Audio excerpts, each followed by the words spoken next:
السلام علیکم ورحمۃ اللہ وبرکاتہ۔ میں ہوں آپ کا بھائی عبدالوہاب آنشینی۔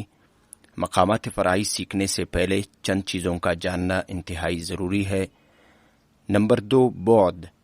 ہر دیوان میں نوٹوں کے درمیان فاصلے کی مقدار کو بعد یا پردہ کہتے ہیں۔ مثال کے طور پر اس کے بعد نوٹ 2 اور رے کے درمیان فاصلہ کچھ حصوں میں 1 پردہ ہے اور کچھ حصوں میں 3 یا 4 پردہ ہے اور کچھ میں یہ 1 یا 2 پردہ ہو سکتا ہے۔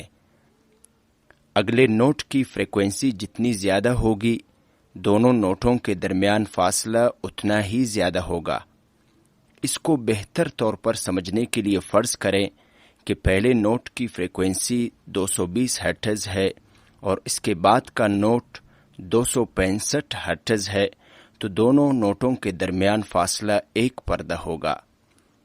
اس موضوع کو بہت مشق اور تجربہ اور اسی طرح بار بار سننے سے پہچانا جا سکتا ہے، لیکن یہاں ہم صرف سائنسی اور نظریاتی طور پر بیان کرنے کی کوشش کر رہے ہیں، اور ان اسباق میں ہم آپ کو ایک ایکٹ 1 یا 2 کے وقفوں کے ساتھ عملی طور پر سکھائیں گے۔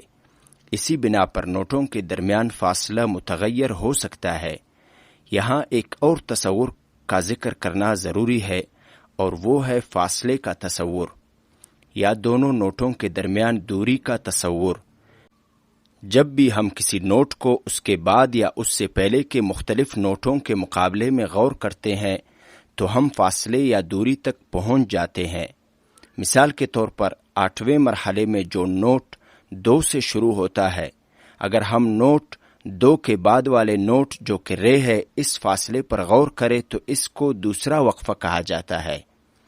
اگر ہم نوٹ 2 اور نوٹ سول کے درمیان وقفہ اور فاصلہ پر غور کریں تو اسے 5واں وقفہ کہا جاتا ہے۔ آج کا ہمارا سبق بعد یہاں تک اختتام کو پہنچا۔ ہمارا اگلا سبق سلم ہوگا۔ اگر آپ حضرات میں سے کسی نے ابھی تک ہمارے چینل کو سبسکرائب نہیں کیا ہے تو سبسکرائب کریں اور اپنی قیمتی آراء سے آگاہ کیجیے۔ اللہ حافظ۔